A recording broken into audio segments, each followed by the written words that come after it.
So how do you balance these two competing interests?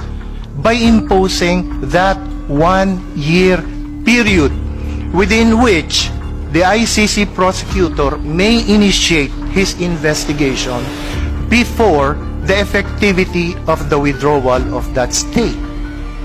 Yun po yung balancing factor, that 1-year period. But in this case po, ang nangyari, nag-take effect na po yung ating withdrawal in March of 2019, and yet, nung 2021 lang, more than 2 years later, nung mag-trigger ng exercise of jurisdiction.